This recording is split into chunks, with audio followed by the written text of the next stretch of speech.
संतप्त मानस शांत हों, जिनके गुणों के गान में वे वर्धमान महान जिन विचरें हमारे ध्यान में।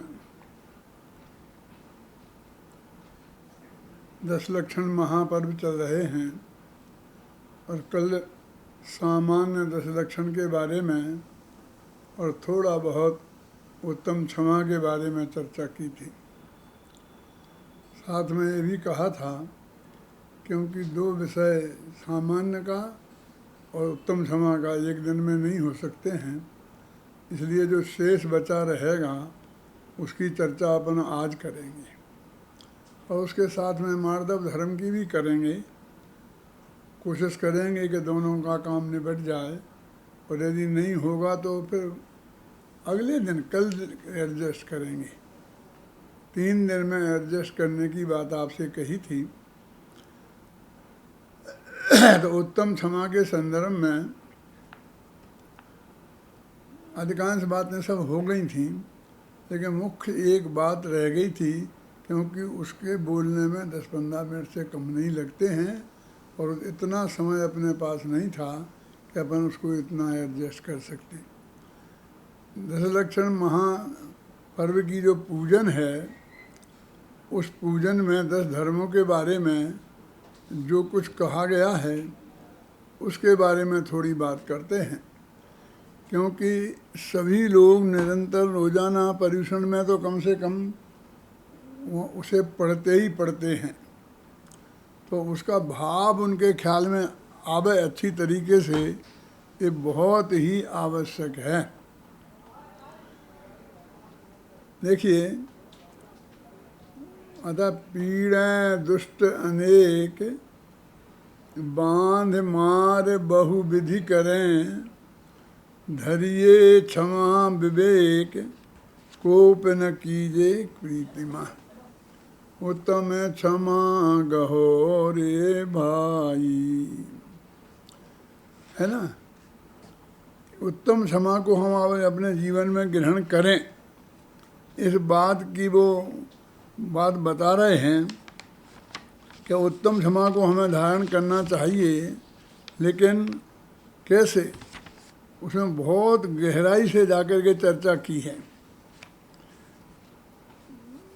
वो कहते हैं, बहुत से लोग ऐसा कहते हैं कि हमें तो वैसे तो हम बिल्कुल शांत स्वभाव के हैं, हमें कभी गुस्सा नहीं आता है, लेकिन कोई यदि हमें छेड़ दे तो फिर हमको गुस्सा आए बिना नहीं रहता है। ऐसे लोगों से मैं ये कहता हूँ कि मुझे कोई आप ऐसा व्यक्ति बताओ कि जिसकी हम प्रशंसा करें और फिर उसे गुस्सा आए। अरे गुस्सा तो प्रतिकूलता में ही आता है। पूजनकार ने कितना साफ लिखा कि गाली सुन मन खेद न आनो, कि सामने वाला हमें गाली देवे लेकिन हमारे मन में भी खेद नहीं आना, तो ये समझना चाहिए कि उत्तम क्षमा है। 2 बातें आ गई इसमें कि एक तो वो सामने से गाली देवे, गाली है ना, और उसे सुने और मन में खेद भी ना आए।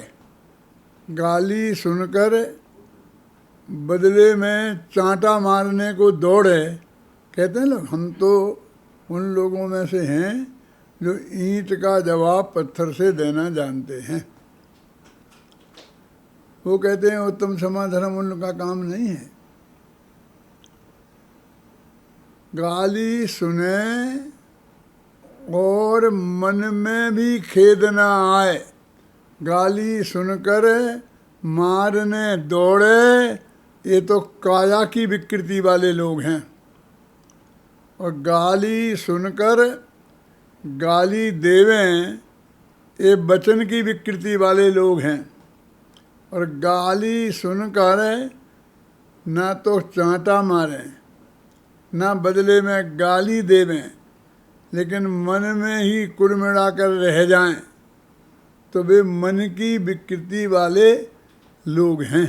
मन में बहुत खेद खिन्न हो कि देखो ये मुझे गाली दे रहा है, अब मैं इसका कुछ नहीं कर पा रहा हूँ, इसे रोक भी नहीं पा रहा हूँ।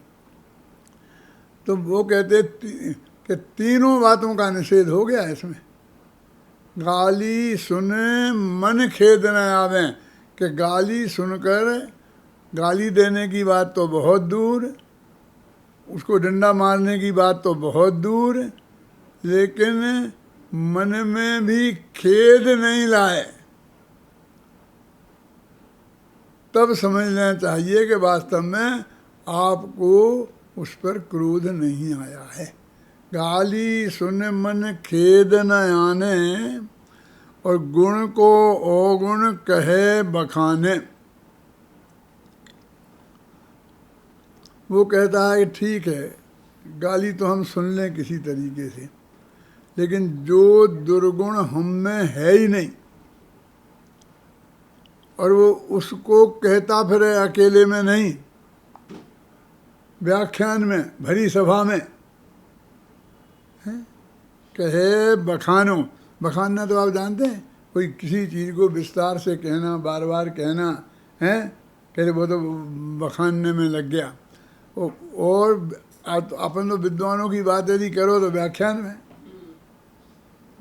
जो गुण दुर्गुण अपने में है ही नहीं, है गुण, फिर भी वो अवगुण के रूप में व्याख्यान करे। अपन मान लो रात्रि में पानी भी नहीं पीते हैं कोई, और वो सामने वाला कहे कि मैंने इन्हें चाय पीते देखा है ना, कि एक तो पीते ही नहीं और पीते बतावे फिर कि पानी नहीं चाय पीते देखा। तो गुण को अवगुण और कहे बखानो, व्याख्यान में कहे कि तो भी गुस्सा नहीं आएगा, हाँ तो भी नहीं आए, कभी हमारे बस की ऐसा तो नहीं है कि नहीं है बस की, तो तुम उत्तम क्षमा के धारक नहीं हो। यदि उत्तम क्षमा का स्वरूप तुम्हें गहराई से समझना है तो हम ये बता रहे हैं क्या है, कैसे ही प्रतिकूल संयोग आवें फिर भी कहते हैं कहे बखानो। वो कहते ठीक है, बकने वाले बकते रहते हैं, हम सोच लेते हैं कि हम किन किस के मुँह लगेंगे, हम नहीं बोलते हैं, ऐसे लोग बकते रहते हैं। कहे बखानो, कोई जवाब न देवें, लेकिन फिर वो हमारी वस्तु छीनने लग जाए, एक किताब छीन के ले जाए। हम प्रवचन कर रहे हैं, यहाँ बैठे हैं, और वो आवे कि नहीं नहीं क्या क्या यहाँ लगा रखा है, और ले जाए। वस्तु छीने फिर तो गुस्सा आ ही जाएगा ना, कि बातों ही बातों में जमा खर्च जब तक करें तब तक किसी तरह बर्दाश्त कर लें, लेकिन जब वो वस्तु छीनने लग जाए, छीन ले जाए कि तू ही ले जाए, क्या है, हमें और बहुत देने वाले मिलेंगे और हमें दूसरी जगह मिल जाएगी चीज़, जाना है ना, ले जाओ, चल यहाँ से। वो कहते हैं वस्तु छीने और छीन के चला जाए, लेकिन वो तो जाता नहीं है कि नहीं साहब आप उठिए, यहाँ से जगह खाली कीजिए, जगह छीनता है। चल उठ जाते हैं, हम चले जाते हैं, फिर भी हम गुस्सा नहीं करें, वो चले जाने को तैयार हो जाएं कि नहीं यहाँ बैठो, यहाँ से उठे तो टांगें तोड़ दूंगा, रस्सी से बांध दो इसे, बांधे कि बांध देगा तो बंधे रहेंगे घंटा दो घंटा, आखिर तो छोड़ेगा क्या, अकेला बांधे नहीं, बांधने के बाद मारे। पूजन में लिखा, मैं नहीं बोलता हूँ ना, बांधे मारे तो बहुविधि करे। बहुविधि करे का क्या अर्थ है ये तो मैं आपको नहीं समझा सकता, जैनियों की सभा में तो नहीं समझा सकता, और कम से कम मैं नहीं समझा सकता, क्योंकि बहुविधि करे का जो अर्थ होता है वो जैनी नहीं समझ सकते हैं। अंदाज़ा थोड़ी लगाऊं, ये पुलिस वाले किसी को अपराधी को पकड़ लेते हैं ना, उससे कोई बात कबूल कराने के लिए जो 3rd डिग्री के बोलते हैं ना, कि 4th डिग्री 3rd डिग्री उनके साथ ट्रीटमेंट करते हैं। ऐसा ऐसा दुर्व्यवहार करे तो भी क्रोध नहीं करे। देखो, गाली सुन मन खेद न आने, गुण को ओगन कहे बखानो, कहिए बखानो वस्तु छीने, और बांधे और मारे और बहुविधि करे। अब बहुविधि करे का अर्थ मैंने आपको बताया कि जितनी तकलीफ़ें वो दे सकता है उतनी तकलीफ़ें देवे। खैर जो कुछ भी करेगा, घंटों में मारपीट लेगा, ले जाएगा, बांध देगा, करेगा। घर में डाकू आते हैं पुराने ज़माने में, तो वे ऐसा सब एक बातें काम करते थे, लेकिन फिर भी सुबह होने के पहले तो कम से कम भाग जाते थे। तो अपन समझते हैं 2 घंटा काटने हैं और किसी तरह कट जाएंगे तो सुबह फिर मलहम पट्टी करेंगे, फिर जैसा होगा देखेंगे। लेकिन वो ऐसा ज़बरदस्त हो कि बांधे मारे और बहुविधि करे के बाद में घर से निकाले। कुछ लोग ऐसे होते ना, खासकर पुलिस वाले, राजा के आदमी कि अपने घर से ही निकाल देते हैं। टूर्नामेंट को कर दिया मैं, वो कहते चलो भाई कहीं चले जाएंगे, दूसरी जगह मजदूरी कर कर आके खा पी लेंगे, पाल लेंगे, जैसा होगा। जान छूटी तो लाख पाए। तो वो बांधे फिर मारे और बहुविधि करे, फिर घर से निकाले और फिर हाथ पैर तोड़ दे, तन बिदारे। इतनी दुर्दशा तुम्हारे साथ कोई करे कि फिर भी गुस्सा नहीं करना। इसका नाम उत्तम क्षमा है कि हाँ इसका नाम उत्तम क्षमा है, तो हमें नहीं चाहिए तुम्हारा उत्तम क्षमा।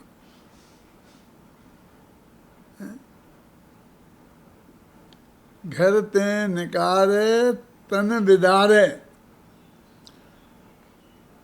फिर भी कुछ न बोले, इतना तो हो सकता है, क्योंकि बोलता है तो फिर और पिटाई होती है, और ज़्यादा होती है। तो चुपचाप रह के वो काट लेवे तो भी वो कहता है नहीं। बांध छेड़े बहुविधि करे, घर ते निकाले तन बिदारे, तो भी अंदर में बैर न बांधे। क्योंकि बैर बांधने में तो आप स्वतंत्र हो, कुछ करने के लिए आपके हाथ पैर बांध सकते हैं, कुछ आप बोलो इसके लिए आपकी ज़बान को भी रोक सकते हैं, लेकिन मन में तो आप कुछ भी सोच सकते हो, हैं? तो कहते हाँ भी बैर धारण नहीं करे तो वो उत्तम क्षमा है कि ऐसी उत्तम क्षमा हमें नहीं चाहिए। कि भैया तुम घबरा क्यों रहे हो, ये तुम्हारी बात नहीं है, तुम कहाँ उत्तम क्षमा के धारी हो। ये तो उन मुनि राजों का वर्णन है जिन पे बड़े बड़े उपसर्ग होते हैं, और ऐसे होते हैं कि ये तो कम लिखा है, अपने तो लिखा माथे पे सिगड़ी जला दी, सालनी भग गई, शेरनी खा गई, लोहे के गरम गरम गहने पहना दिए। ये सारी बातें हमने पढ़ी हैं, और तुम कहते ऐसा होता है कि वो मुनि राजों के लिए होती होंगी। तो हम तो वो स्वरूप बता रहे हैं ना, तो मुनि राजों के अपेक्षा बताया जाएगा। और फिर तुम्हारे जीवन में तुम कितना अपना लो, अपना पाओ अपनाओ, और नहीं अपना पाओ नहीं अपनाओ, पर उसे समझना तो तुम्हें पड़ेगा कि क्यों, अब क्या करें, हमारे पाप का उदय होगा, कि ऐसे काम नहीं चलेगा, पाप का उदय होगा। तो क्या कि एक दिन दूसरे जीव का कुछ कर ही नहीं सकता, इसने मेरा ये कुछ किया ही नहीं है, ये तो मात्र निमित्त है। मेरे ही पहले से कैसे कुछ कर्म बांधे होंगे और जो उदय में आए होंगे, और उनसे ऐसी परिस्थितियां बनी हैं भाई जी। अब तो अपन एक स्टेज आगे बढ़ गए, क्यों कि कर्मन को काहे को दोष दे देते हो? कर्म ने बेचारों ने क्या किया? हमने तो अब वो पढ़ लिया ना, कर्म बेचारे कौन भूल तेरी अधिकारी, अग्नि सहे घन घात लोहे की संगति पाई। अरे भाई कर्म वैसे ही थोड़ी बन गए होंगे, ये तेरे पहले से ही वो नक्की होगा। वो भगवान महावीर के ज्ञान में झलक गया होगा ना 2500 वर्ष पहले के, तब से अच्छा हम तो भगवान की करतूत है। उन्हें हमारे बारे में ऐसा देखा, उन्हें और कुछ नहीं मिला देखने को। अरे भाई उनने तो ऐसा तेरा होना था तो उनके तो ज्ञान में झलका। तो वो कहते हैं कि नहीं देखते तो, कि यही तो दिक्कत है कि उन्हें नहीं देखने की सुविधा नहीं है। केवल ज्ञान का स्वरूप समझते हो? इस बात को हमारे लोग जो बड़े बड़े सर्वज्ञता के वादी हैं, बड़े बड़े विद्वान हैं, वे उनको भी ये बात ख्याल में नहीं आती है कि जो भी सर्वज्ञ भगवान हैं उनको नहीं जानने की सुविधा नहीं है। तो जानना पड़ेगा कि हाँ जानना पड़ेगा, तो फिर उनको हाथ में थोड़ा कुछ ठीक करना रहना चाहिए कि ठीक करना नहीं है। दो क्या कह रहे कि वस्तु का स्वरूप जैसा है भाई कुमार जी, वैसा तुम एक दफे समझ लो, तो एक दफे तो कह दो हमें नहीं स्वीकार करना, हमें नहीं मानना। ऐसा कहेगा वस्तु का स्वरूप है?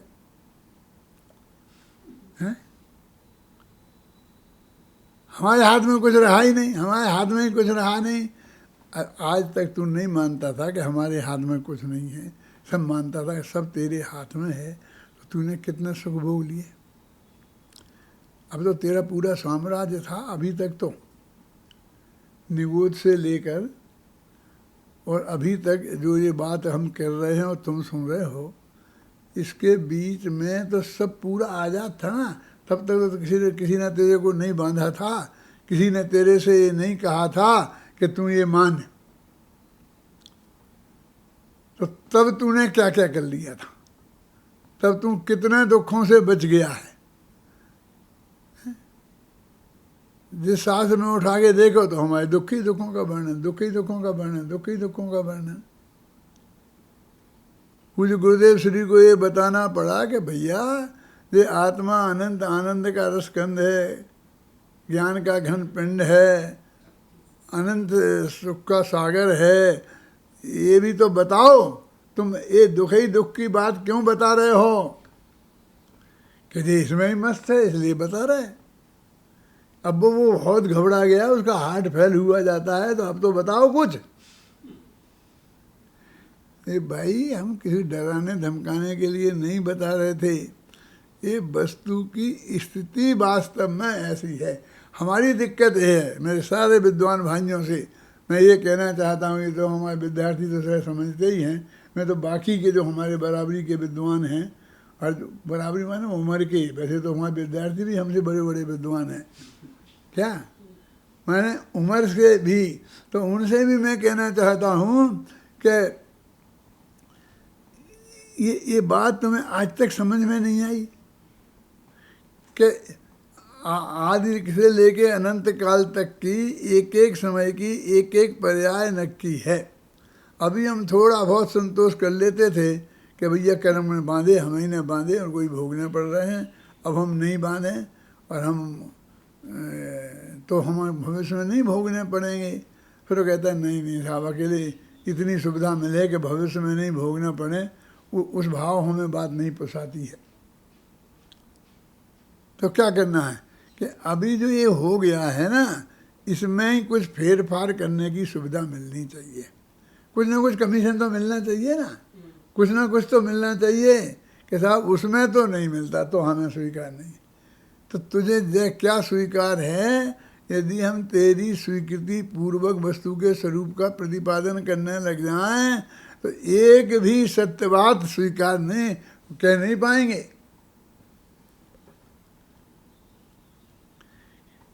तो फिर इतनी सब बातें अभी हम पहले ही मान लें कि मानने के अलावा कोई चारा नहीं, वस्तु का स्वरूप ऐसा है। मैं सब अपने उन विद्वान भाइयों से, बिल्कुल भाई उनसे कह रहा हूँ मैं ये बात। अब ये नहीं कह सकता मैं महाराजों से कह रहा हूँ,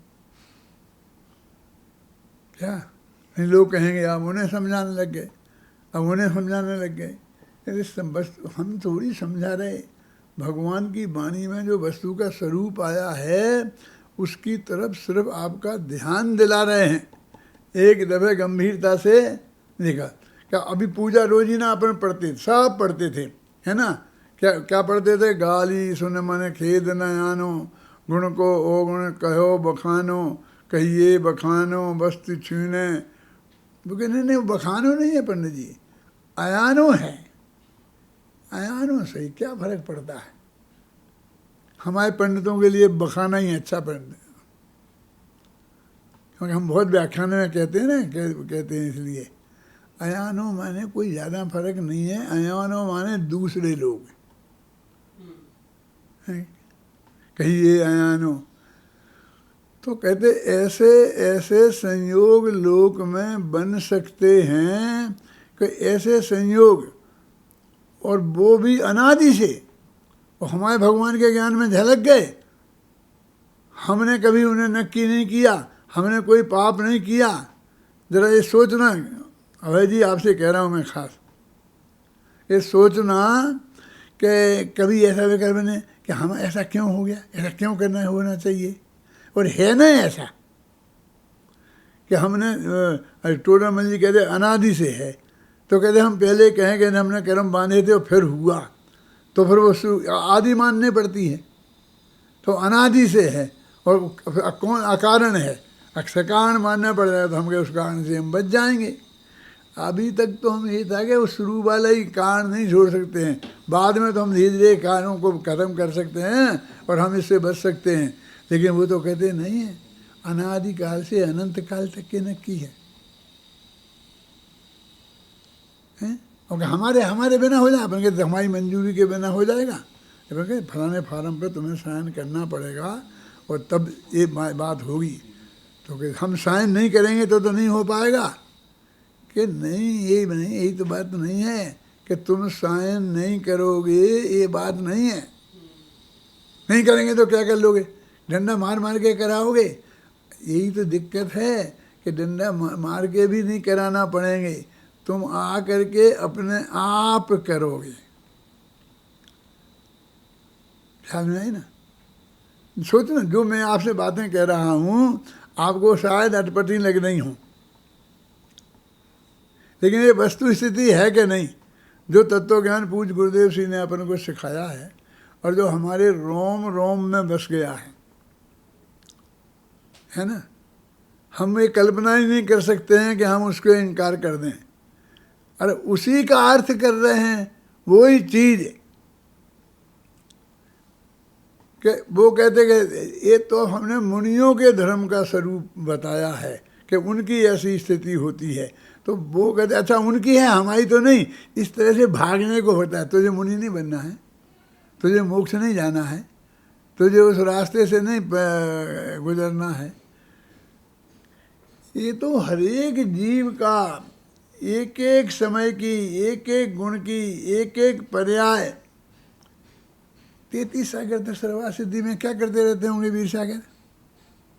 अब बोलो, ये करते रहते होंगे, इस समस्या का समाधान करते रहते होंगे। हैं? कोई सिफारिश करके कुछ करवा सकते हो? है तुम्हारे हाथ में कुछ? हैं?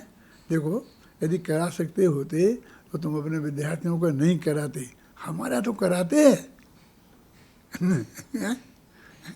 हम तो तुम्हारे गुरुजी हैं, कराते कि नहीं कराते?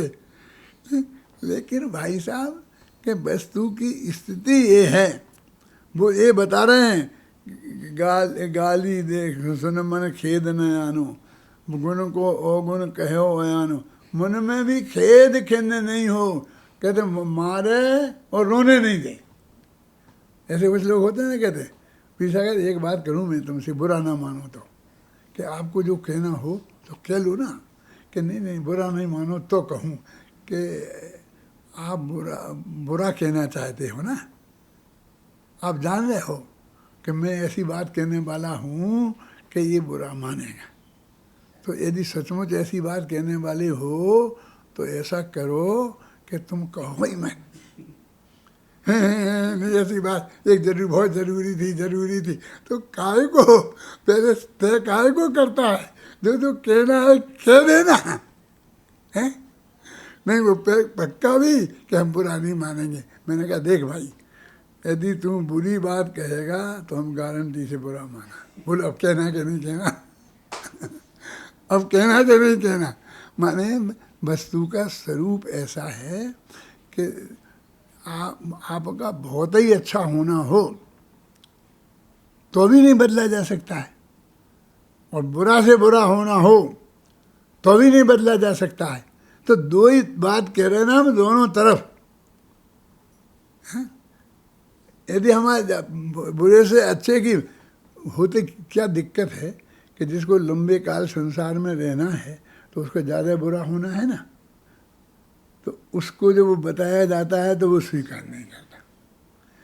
और जिसका अच्छा होना हो वो अनंत काल तक संसार में रहने वाला नहीं है, वो जल्दी से ही मोक्ष में जाने वाला है।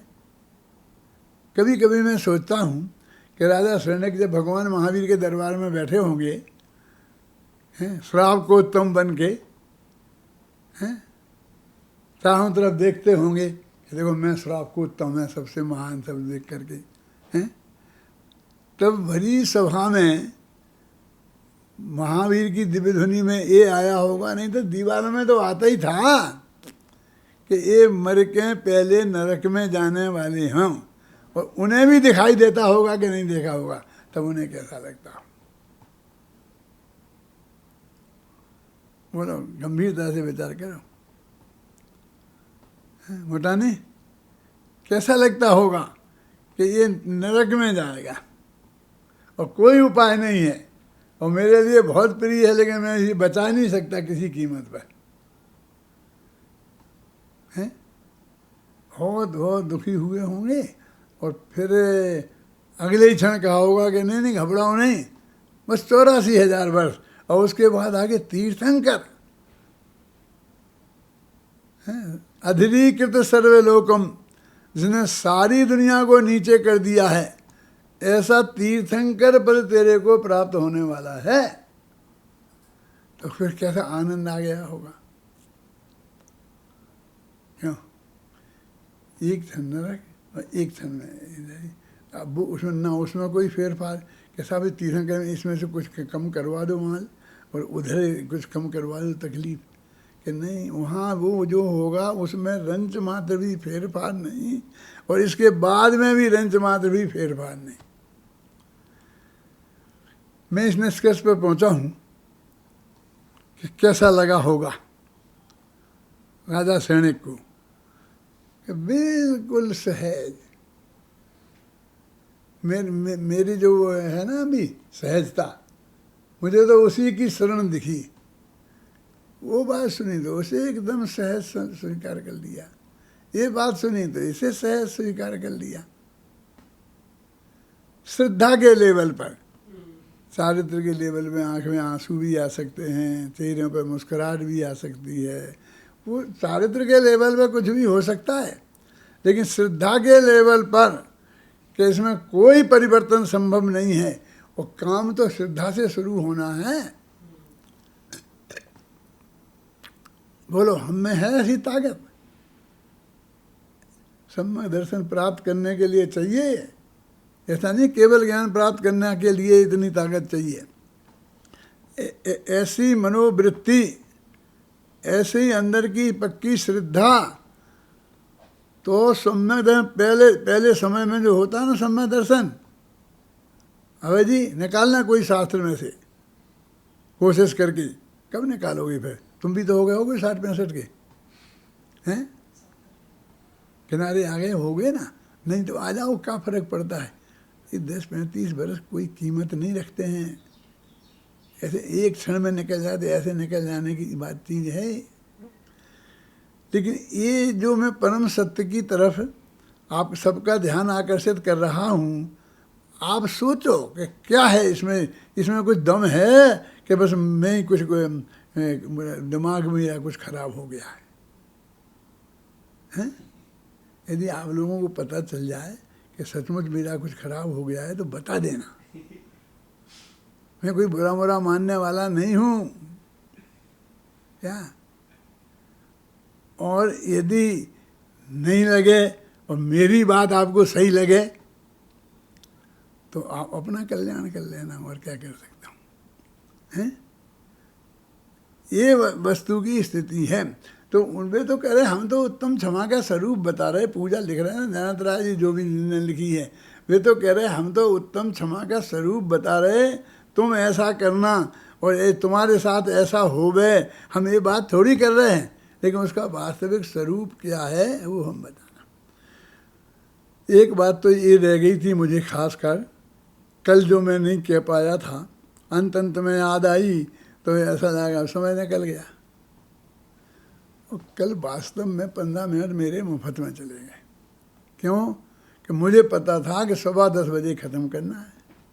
अब इनने 15 मिनट पहले बात शुरू किया, मुझे वो ध्यान नहीं था, इसलिए वो घड़ी आगे बढ़ रही थी और मैंने वो ख़त्म कर दिया। बाद में लोग ले रहे 15 मिनट पहले, 15 मिनट पहले। अब क्या होता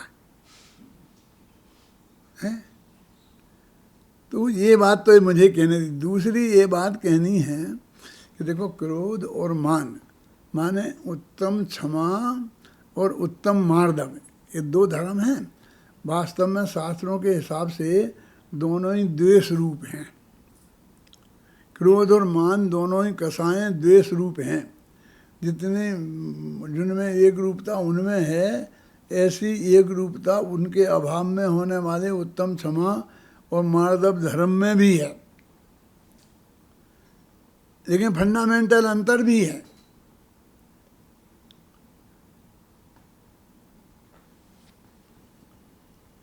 क्रोध का निमित्त बनता है प्रशंसा करने, निंदा करने वाला, और मान का निमित्त बनता है प्रशंसा करने वाला।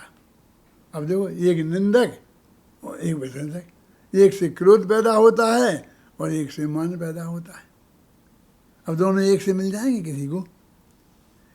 क्रोध और मान, क्रोध निंदा से है, और निंदा लोग प्रायः पीठ पीछे करते हैं। मुंह पे निंदा करने की हिम्मत बहुत कम लोग करते हैं।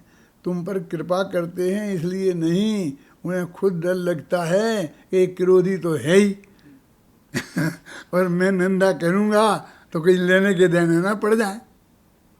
इसलिए निंदा बहुत लोग पीठ पीछे करते हैं और प्रशंसा हमेशा मुंह पे ही करते हैं।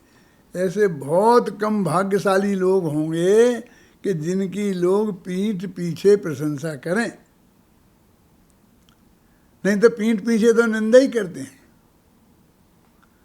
2 आदमी खड़े खड़े बात कर रहे हों वहाँ और अपन यहाँ से देख रहे हों, तो वे क्या बात कर रहे होंगे बता सकते हो?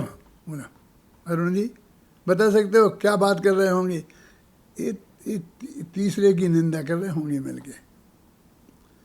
पीठ पीछे निंदा की जाती है और मुंह पे प्रशंसा की जाती है। इसलिए मान के निमित्त सहज भाव से ही ज़्यादा मिलते हैं, क्रोध के निमित्त उतने आप ज़्यादा नहीं मिलते हैं। ख्याल में है ना? अब मान का में भी निंदा और प्रशंसा तो इस जगत में होती ही रहती है। मैं एक उदाहरण दिया करता हूँ जब कभी कभी जाता हूँ तो, कि भाई जिनका स्वास्थ्य कमज़ोर होता है उन्हें गर्म हवाएं भी परेशान करती हैं और ठंडी हवाएं भी परेशान करती हैं। गर्म हवाओं से उन्हें लू लग जाती है और ठंडी हवाओं से उन्हें जुकाम हो जाता है। जिनका आध्यात्मिक दृष्टि से स्वास्थ्य कमज़ोर होता है, वस्तु के स्वरूप की गहराई को जो नहीं समझते हैं, उन्हें निंदा की गर्म हवाओं से लू लग जाती है, क्रोध की लू लग जाती है, और प्रशंसा की ठंडी हवाओं से मान का जुकाम हो जाता है। ख्याल में आया? अब ठंडी और गर्म हवाएं तो चलती ही रहती हैं। यदि इन्हीं कारणों से ये सब होते रहे तो हमेशा होते ही रहेंगे।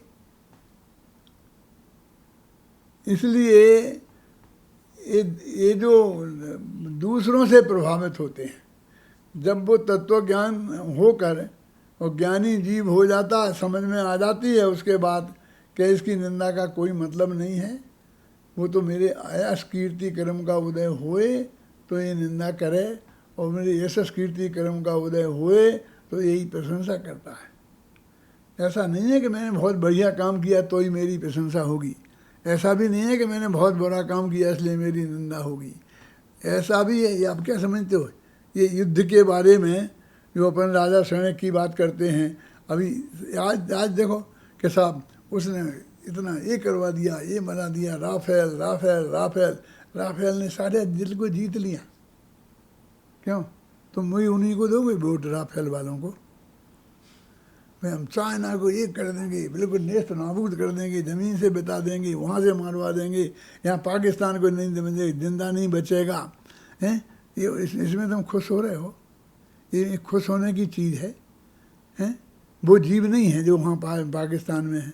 यहाँ तो तुम चिंटी को बचाते हो, कीड़े मकोड़ों को बचाते हो, वहाँ तो ये सैनी पंचेंद्री साक्षात है ना, और उसमें बहुत लोग सज्जन भी तो होंगे ना वीर सागर, कि सब दुष्ट ही दुष्ट हैं वहाँ। हैं? और अभी अकेले बेई थोड़ी मरेंगे, क्यों? बेफिर चुपचाप शांति से बैठे रहेंगे। हैं? उनके पास भी वे अनुभव रखे हुए हैं, फिर वे यहाँ फेंक देंगे। हैं? तो उसमें भी सज्जन, यहाँ के जो सज्जनोत्तम होंगे, अपने गुरुदेव जैसे महापुरुष होते, वे भी चले जाते कि नहीं? और अपन भी चले जाएंगे ना, इनसे अपन बच जाएंगे क्या? माने ये सारी अनुकूल प्रतिकूलताएं तो इस जगत में निरंतर विद्यमान ही हैं।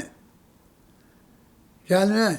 वो कहते हैं ये इसका ये विचार करके गंभीरता से कि अनुकूल और प्रतिकूल निमित्त तो निरंतर मिलते ही रहेंगे, तो ये क्रोधमान ही निरंतर करता रहेगा और कोई बात नहीं है। देखिए रावण है ना, रावण, मनुष्य गति में सबसे ज़्यादा मान होता है। 4 कसायों का बंटवारा जब शास्त्रों में किया गया तो नरक में क्रोध, मनुष्य गति में मान, त्रिंज गति में माया और देव गति में लोभ, ये इनकी प्रधानता होती है। तो मनुष्य गति में सहज ही मान की प्रधानता होती है। रावण जो नरक गया है ना, तो क्यों गया? सारी दुनिया कहती है कि रावण इसलिए नरक गया क्योंकि उसने सीता का अपहरण किया था। जैन रामायण पद्म पुराण नहीं कहता है कि सीता की इज्जत खराब की थी, इसकी वजह से वो नरक गया है।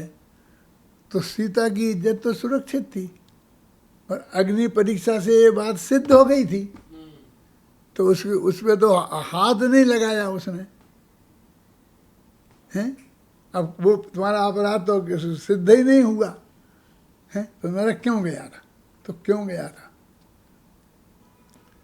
एक दिन की घटना है कि रावण के हृदय में ऐसा भाव आया कि राम तो बहुत अच्छा आदमी है, लक्ष्मण ज़रा चालाक है,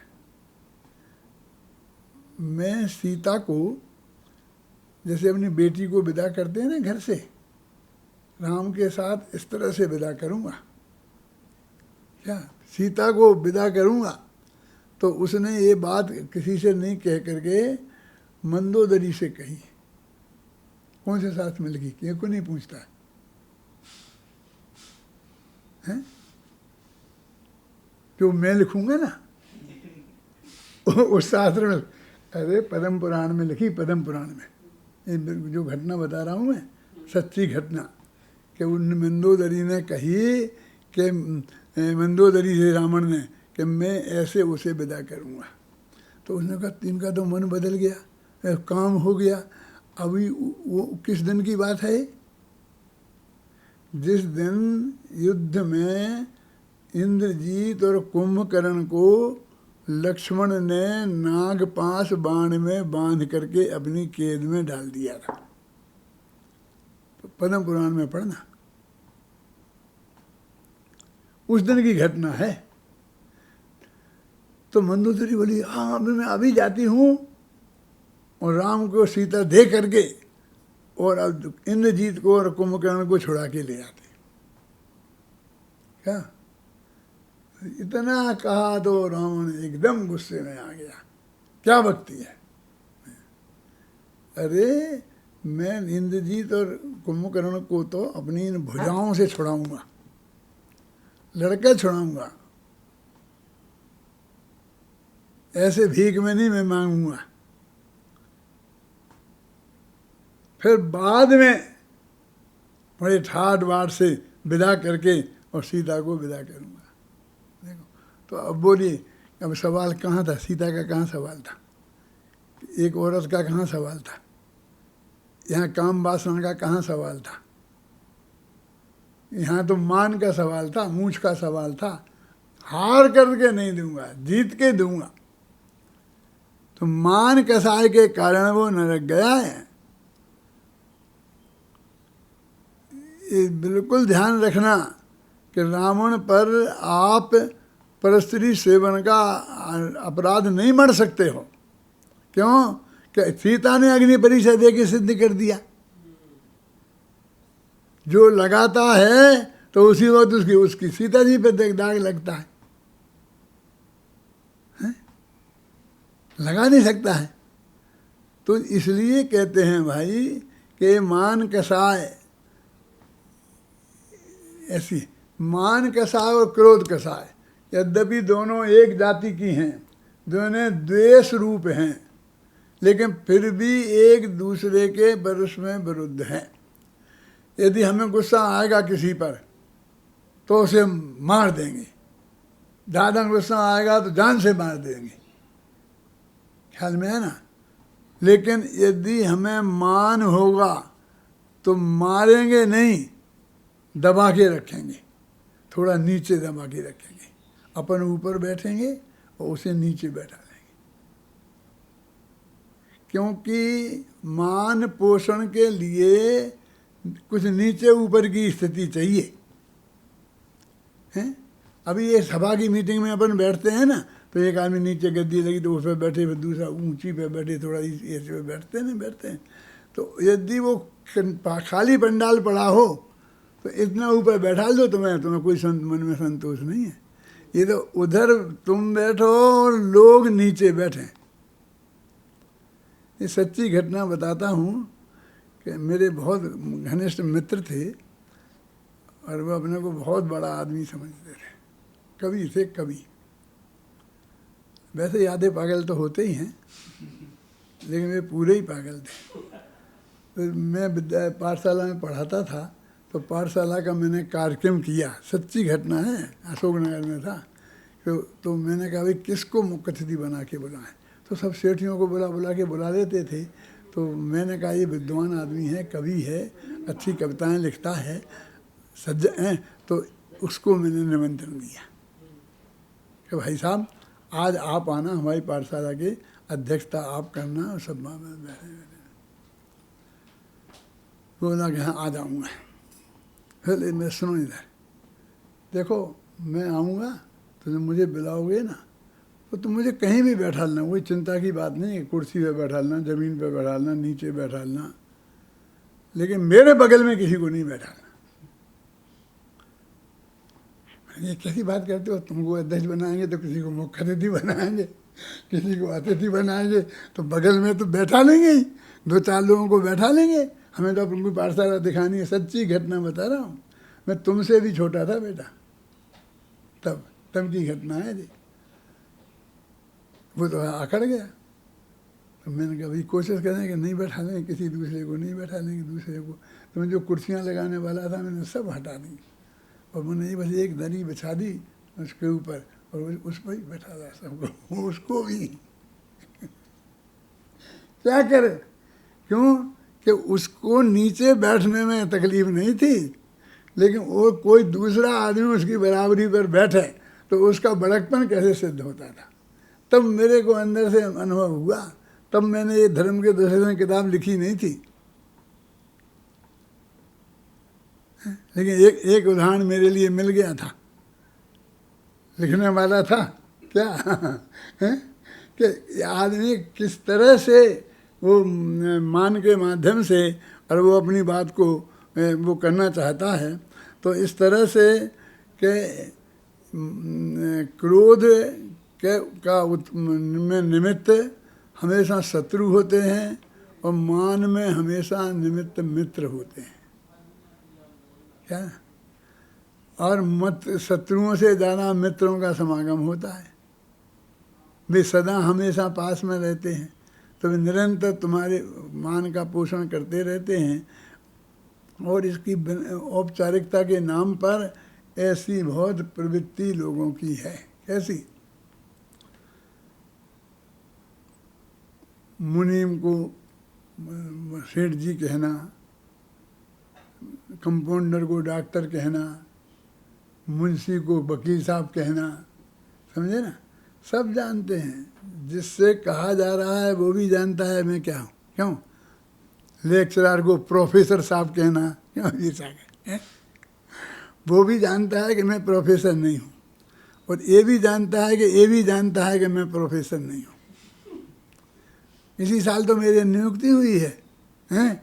और अभी तो कितने लेक्चरर बना हूँ, अभी तो 10 साल से ज़्यादा लगेंगे प्रोफेसर बनने में। बन पाया कि नहीं बन पाया, क्या होगा, हैं? फिर भी जब वो प्रोफेसर कहता है तो कुछ थोड़ा मज़ा आता है, आनंद आता है कि नहीं आता है? और उसका फ़ायदा वो उठाता है। जो कोई काम कराना हो तो प्रोफेसर साहब कहता है कि नहीं कहता है, हैं? कंपाउंडर से डॉक्टर साहब ही, तो उससे ऐसा ये कहने की आदत सारे इस जगत की है। यानी कहने का मतलब मान के निमित्त हमेशा हर जगह मौजूद हैं। क्रोध के उतने नहीं है। क्रोध की तो उल्टा है कि यदि उसके मन में होगा तो भी दबा जाएगा, आपके विरुद्ध कहेगा नहीं, फिर पीठ पीछे कहेगा। तो क्रोध से मान के निमित्त ज़्यादा है, लेकिन न मालूम क्यों क्रोध से मान लोगों को अच्छा लगता है। आज तक किसी ने किसी को क्रोध पत्र दिया कि बहुत गुस्से वाले हैं तो इनको बुलाकर अपन अपनी दिवाली पर एक क्रोध पत्र दे है, बहुत साथ में बढ़िया बनवाना, चांदी के फरम पर जड़वा करके। तो कोई किसी को क्रोध पत्र देता नहीं है, कोई किसी को क्रोध पत्र देता नहीं है, कोई देगा तो लेगा नहीं। और मान पत्र देते हैं, लेते हैं, और अखबारों में जड़ा करके निकालते हैं, अपने घर पे जड़वा के रखते हैं कि नहीं रखते हैं, जबकि उस पर क्लियर लिखा रहता है मान पत्र, और उसे हम ज्ञान पत्र समझ के अपने घर में रखते हैं कि नहीं रखते हैं। ये मान सम्मान के नाम पर भी दिया जाता है, स्वाभिमान के नाम पर भी इसकी रक्षा की जाती है। कोई बात है ना, कहता देखो भाई, विद्वान को अभिमानी नहीं होना चाहिए, ये बात तो ठीक है, लेकिन स्वाभिमान तो होना ही चाहिए ना। आपको मेरी इतनी इज्जत खराब करने की कैसे हिम्मत पड़ी? हमने क्या क्या क्या खराब इज्जत करी? हम तो आपका हाथ जोड़े ही खड़े हुए हैं, स्टेशन पे लेने गए थे, सब बात है, क्या इज्जत खराब की? इतनी सी स्टेज है और इतने से आदमी, इतने बड़े विद्वान को बुला दे, तुम्हें शर्म नहीं आती है? ये 50 आदमी के लिए तुमने मुझे बुलाया था, वही जमीन पर गद्दी लगा दी। क्योंकि हमने क्या अपमान कर दिया है आपका? ये नीचे की गद्दी, एक कम आदमी की संख्या, इसमें अपमान की बात कहाँ है? इसमें स्वाभिमान भंग कहाँ हो गया? ये किस सीमा में, कहाँ तक तो ये स्वाभिमान होगा और कहाँ से ये अभिमान हो जाएगा?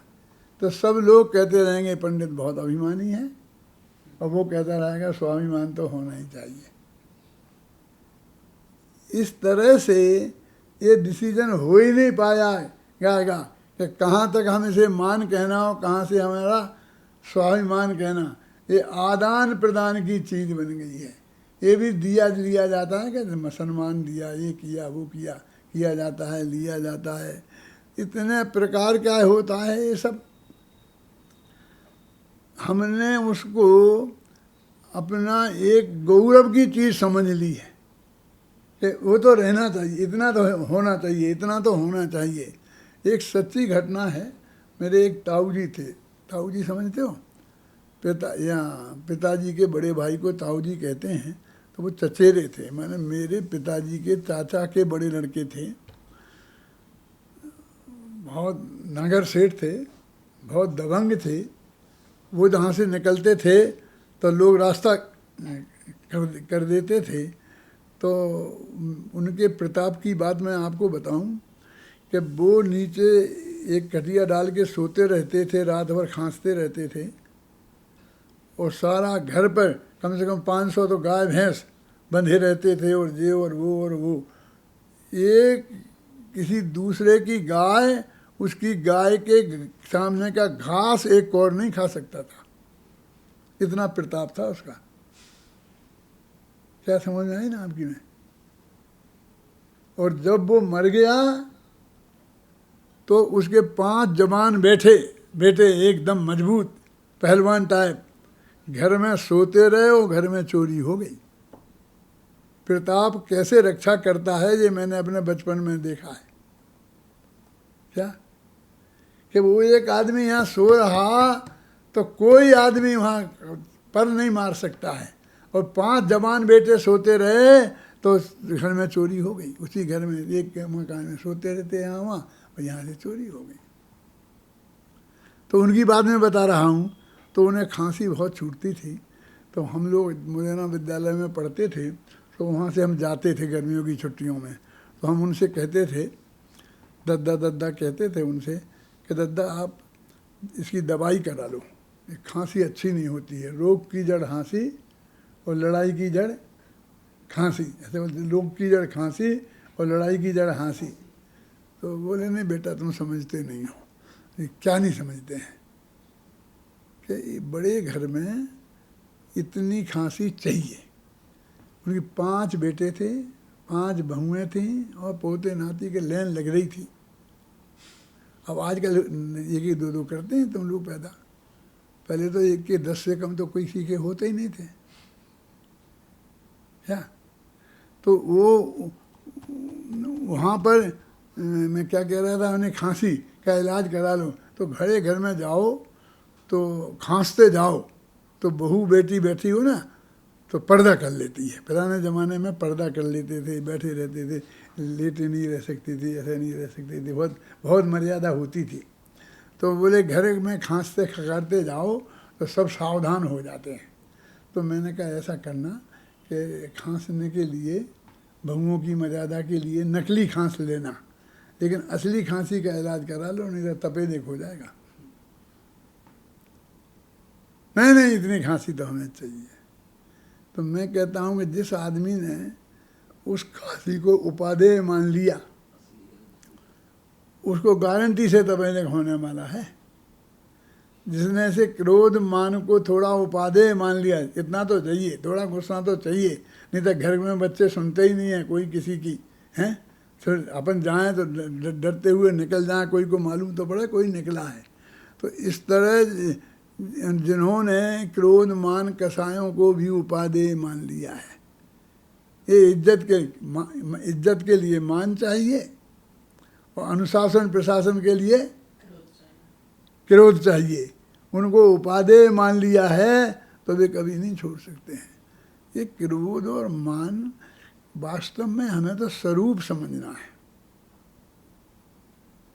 स्वरूप समझना का मतलब समझे ना, कि क्रोध कैसे पैदा होता है, कैसे नष्ट होता है, कैसे उसका अभाव होता है, मान कैसे पैदा होता है। क्या हमने अभी दूसरों को कारण क्रोध और मान का कारण दूसरों को मान रखा है, तो वास्तव में इनका कोई दूसरा नहीं है, हमारी स्वयं की योग्यता से ही होता है। निमित्त कोई भी हो जाए, टोडरमल जी ने तो इसका जवाब लिखा है ना कि जब तत्व ज्ञान का अभ्यास नहीं होता है और हम पर पदार्थों को इष्ट और अनिष्ट मानते हैं, तो फिर उनको हमें क्रोध पैदा होता है। जब हम पदार्थों को अपना मानते हैं और उससे तो मान पैदा होता है। जब तत्व ज्ञान के अभ्यास से हमको ये पता चल जाता है कि कोई भी पदार्थ इष्ट नहीं है, कोई भी पदार्थ अनिष्ट नहीं है, तो क्रोध आदि अपने आप पैदा नहीं होते हैं। तो हमें तो वस्तु का सच्चा स्वरूप समझकर ख्याल में समझना है, और उससे ही ये कसाएँ खत्म होंगी। कसाएँ ऐसे ऐसे खत्म नहीं होंगी। कसाएँ तो भूमिका के अनुसार खत्म होती हैं, है ना। और ऊपर से बाहर से दिखाई देते में थोड़ी कसाएँ। अकंपनाचारी थे, और जब सुरत सागर आए तो एकदम नाराज हुए कि तुम कहाँ गए थे, कैसा था, ऐसा था, ये हुआ वो हुआ। और उन्होंने कहा मैंने ऐसा बार बार करके जीता। तो उन्होंने जाओ वहीं खड़े रहो। इतना कठोर डिसीजन लिया, क्यों? और अनंतानुबंधी का क्रोध नहीं है, अप्रत्याख्यानावरण का क्रोध नहीं है, और प्रत्याख्यानावरण का क्रोध नहीं है, संजुलन का क्रोध है। और 9वें गिरिविक जाने वाले जो मुनिराज हैं, गुरुदेव की भाषा में बोलें तो चमड़ी उधेड़ कर उसमें नमक मिर्च डाले तो भी आँख का कोया लाल नहीं हो, ऐसी वृत्ति जिनकी हो तो भी वो अनंतानुबंधी का क्रोधी है। 9वें गिरिविक जाने वाले मुनिराज है ना। तो क्रोध क्या है, उसका स्वरूप हमें समझना पड़ेगा। वो कैसे पैदा होता है, इसका स्वरूप हमें समझना पड़ेगा। मान क्या है, उसका स्वरूप क्या है, ये सब हमको अच्छी तरह से समझना पड़ेंगे। और ये नहीं, बहुत सरल है, ये जनरलाइजेशन है। जनरलाइजेशन माने क्या कि एक एक चीज़ का नहीं, ये थोड़ा सा गुस्सा कैसे आ गया, ये मान कैसे हो गया, एक एक चीज़ से कुछ नहीं होगा। कोई जो मान के लिए मैं ऐसा बोलता हूँ कि सभी आत्मा समान हैं, तो हमने समान में से सान छोड़ दिया और मान रख लिया। यदि हम समानता के सिद्धांत को अपना लेंगे तो मान खत्म हो जाए। कोई छोटा बड़ा नहीं है, सभी समान हैं, तो किससे सामने मान करना, है ना। बाह्य पदार्थों के संयोग से मान नहीं होता है, मान तो उसे अपना मानने से होता है। संयोग तो कितने भी विद्वान रहते हैं, चक्रवर्ती के संयोग रहते हैं कि नहीं रहते हैं। जितना चक्रवर्ती के संयोग रहते हैं, और यदि वो सहायक सम्यक दृष्टि है तो उसको अनंतानुबंधी का मान नहीं है। मैं ये कहेंगे वो उसे अपनी नहीं मानता है, अपनी उनमें नहीं मानता है, उसे हाथ लगा के तो देख लो। मतलब कहने का मतलब पूरी तरह से उसके अंदर रक्षित है, सुरक्षित है।